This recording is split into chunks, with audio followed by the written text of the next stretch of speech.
I am Ed and Rose's grandson, if you know me, if you're here for them. Some just formalities. Obviously, no food and drinking here other than water. Cell phones, it would be preferable if they were off or on silent, airplane mode, something that will not produce noise. It is hot, so I know some people don't like to sit still, but if you sit still, maybe the temperature won't go up by as much with all of us being in here. Is there anything else I'm missing? This is a pretty informal recital. So for those of you that have been to classical recitals and stuff, normally it's very silent and I expect silence during the piece, so I just want to clarify that. But I'm not expecting you to be silent in between pieces if that's what you're used to, or there's certain movements and pieces that are split into pieces that I'll clarify everything. I'll clarify clapping before every piece because I know that. So to start off, my mom and I are going to be playing a duet. It's The Wedding Day by a guy named Greed. So I'm playing it down with page turning.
Just so everyone knows, my mother is petrified of performing in front of people, so let's give her one more round of applause for her. Okay, now that I'm a little more relaxed, I would like to go back to the clapping thing. Normally, in a regular concert, you do clap in between pieces. However, in my world, where I'm doing the ARCT exam, sorry, there's somebody that just came up. Everyone like it, hi Richard. So when you're doing your ARCT, which is what I'm doing, to get a diploma, which is cool, I go into an exam room with two nice people, I hand them my books, I go to the piano, and I play for 45 minutes in complete silence. So that's what I've been prepped for, which is why it's the whole thing with clapping, but that is not what we're going to be doing here. What I'll be doing is I'm actually going to be talking about each piece beforehand, giving you a little bit about the piece, the composer, the era, just a little bit, not a lot. I'm not an expert in music history, but for those music majors, you should pay attention because you have a music ethnology exam. Right? For your ARCT, it's a performer's exam, but unlike a concert performance where you might hear a set of 24 Chopin preludes, or does Rachmaninoff have a bunch of sonatas or something? Yeah, there we go. It'd be one stylistic thing. The ARCT performers prepares you to perform for all different genres. And so I have a Baroque piece, a classical piece, a romantic piece, post-romantic, modern, and a concert etude.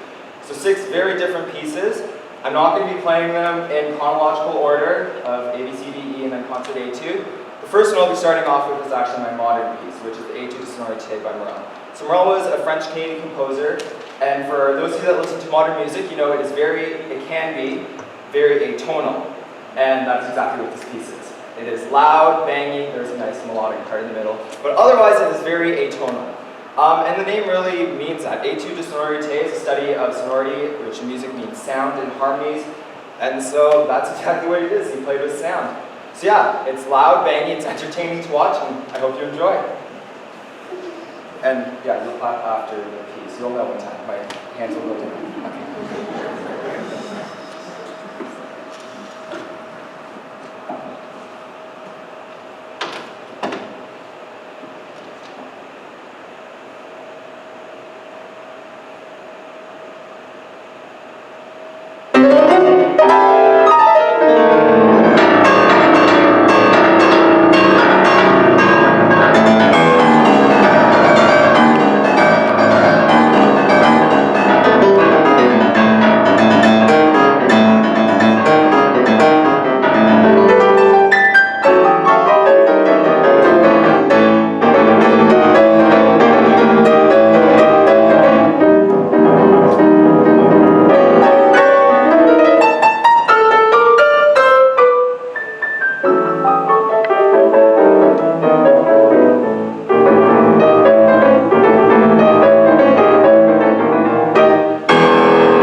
So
the thing about RCT pieces is they're very complicated, and for the most part, they tend to be well-known songs.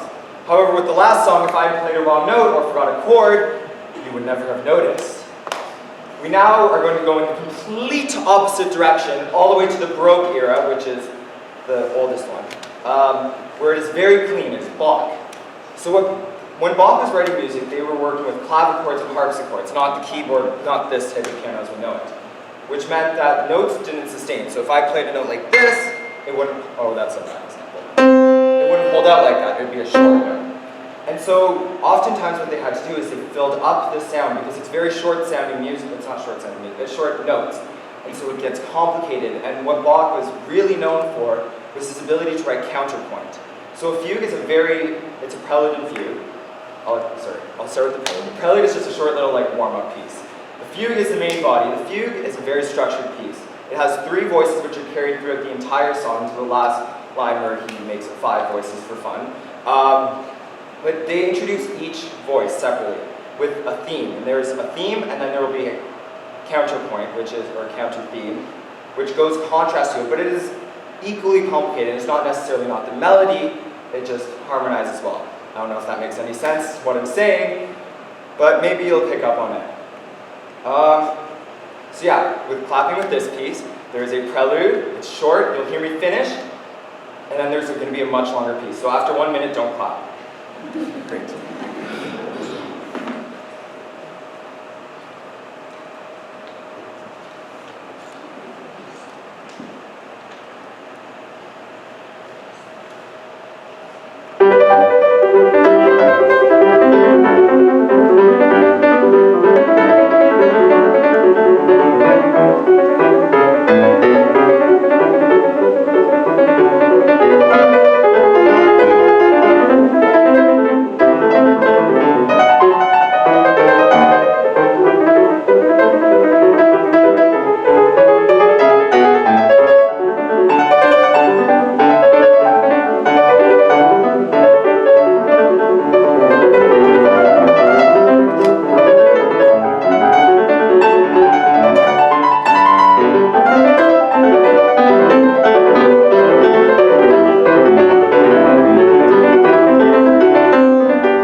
next song is from the Romantic era, and it's not necessarily a single song, but it's 4 songs. So Chopin, who everyone here has heard of, very famous Romantic composer, he wrote 24 preludes. And for the RCT requirement, you have to play 4. They are very short pieces, which is why you play 4, but they're very contrasting. So there's not much more to say for this one. I'm going to play 4 separate songs. Don't clap in between them. Let's do this.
that brings me to my next point.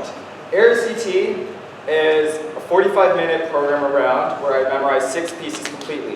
In the exam, if I were to ask for my music at any point, if I had a major memory block, I automatically fail. So it's a little stressful in that sense. So what happened at the end of that song was there was a memory block, so I kind of just ended it. Like I got to the last part, so it's just like simplified them. And that happens. That's going to happen in this latter half of this program. Okay, I don't know what's going to happen, but if it does happen, and I'm there and I'm frozen, don't freak out. I promise you I can work through it. Just like sit back and relax and trust in my ability to do so. So, the next song is from the Post-Romantic. It's Spanish. It's a Spanish song called Leander Asturias by this guy named Albanese. Spanish music, a lot of it was based on guitar music. And so you're going to hear that a lot in the first and third sections of the song. The middle section is a lot more lyrical. It still has that Spanish sound to it, but we're really going to hear the Spanish in the first and the last one. Yeah, let's do it.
this is Opus 25 number 1, but for those of you that know music and know Chopin, I'm not doing Opus 25 number 1 etude, I'm doing Opus 25 number 9, which is the famous butterfly etude.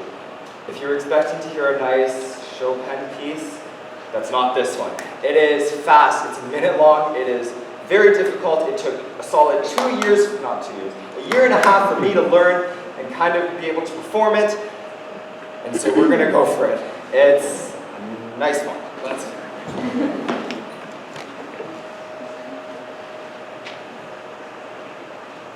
One sec.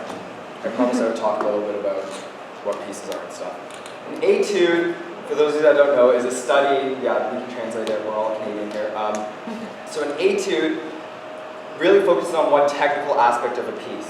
One time I was competing with a song, and an adjudicator, when they were a judge, when they were coming around to give feedback, they asked everyone, so what do you think your piece is specifically studying? And I said, probably accuracy with speed, and he said, well, so is every other etude out there. For me, he never gave me an answer. But for me personally, I've always thought this etude really focuses on bringing out the top melody in quick chords. So that might be something to look for. I make no promises.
Probably all looked at the program and thought, I know that song. It is not a piano song. And you were correct. The next song is from the Aladdin soundtrack. It's a nice duet. So I'm going to invite Victoria up here. So Victoria is my girlfriend. We've been dating for about a year and a month now.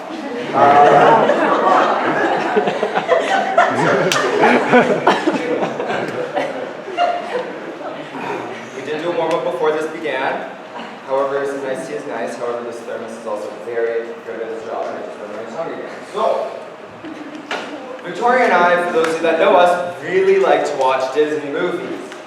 We've seen quite a few, and so on our bucket list was singing a Disney duet. So, the piano player is now going to attempt to hold a note for an extended period of time using their voice. Victoria, on the other hand, is a very strong musical theater singer, and actor, dancer, all of that. So, when she sings, you can take a deep breath out, but you're probably going to be holding your breath while I sing. Sir, Kenji Marshall, my cousin. I'll tell you more about him in just a second. All right,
stuff is done. Oh, my voice is a little rocky now. I'm now going to be turning over the piano to Kenji. So Kenji is a week apart in age from me. He is extremely talented at piano. He actually kind of took a break for a few years, and then suddenly in grade 9, he was like, I'm going to do grade 9 piano. So he did his grade 9, got a solid 87 on it, which shows you that no piano is very good for grade 9. And now he's doing his grade, he did grade 8, 9, and 10. Now he's doing 10. Now he's doing 10, which is insane. He is such a good Chopin player. And so now you're going to get that really nice Chopin piece that everyone wanted to hear. Yeah?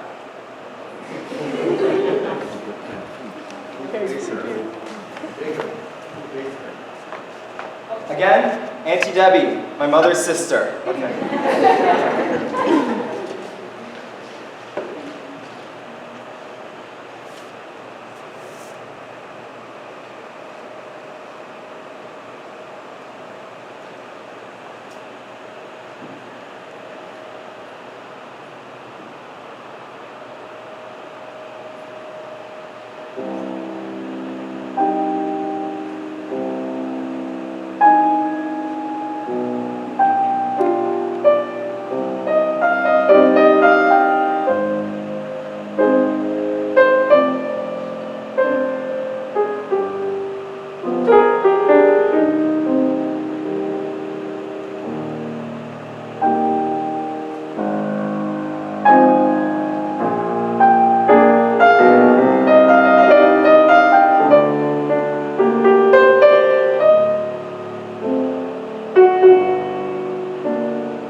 Kenji-nized movements while playing, not our actual playing styles.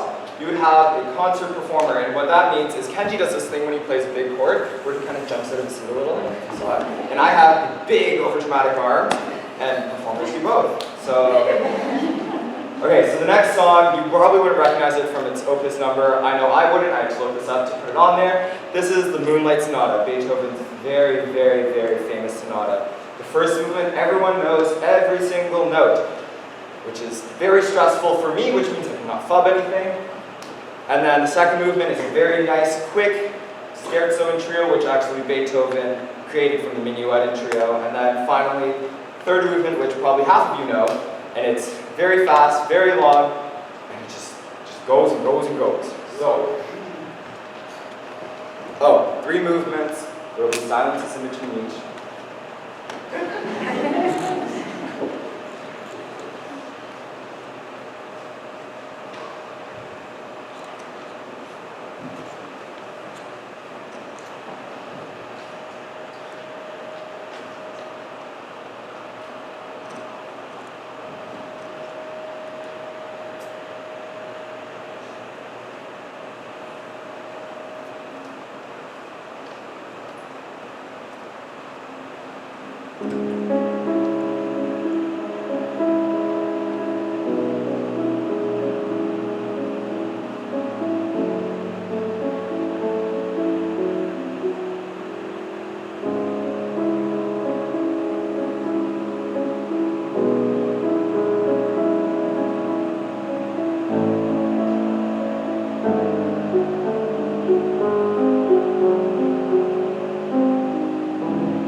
for coming. I have a friend named Selena. She's really good at baking. She actually has her own baking company. It's called Selena Bakes. And so she has a lot of food out there. There's some refreshments, some nice food. Also I'd like to thank my friend Tyler. He filmed this whole thing so that I could remember it. Yeah, thank you all so much for coming. Hope you enjoyed it.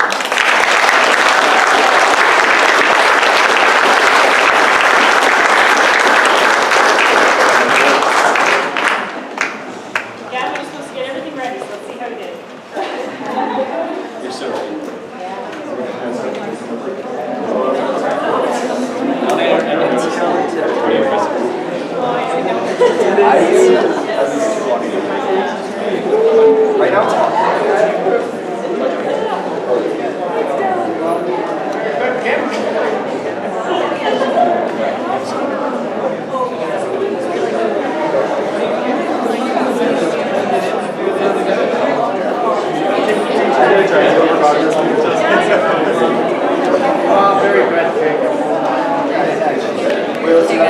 We're at Jacob's Recital right now.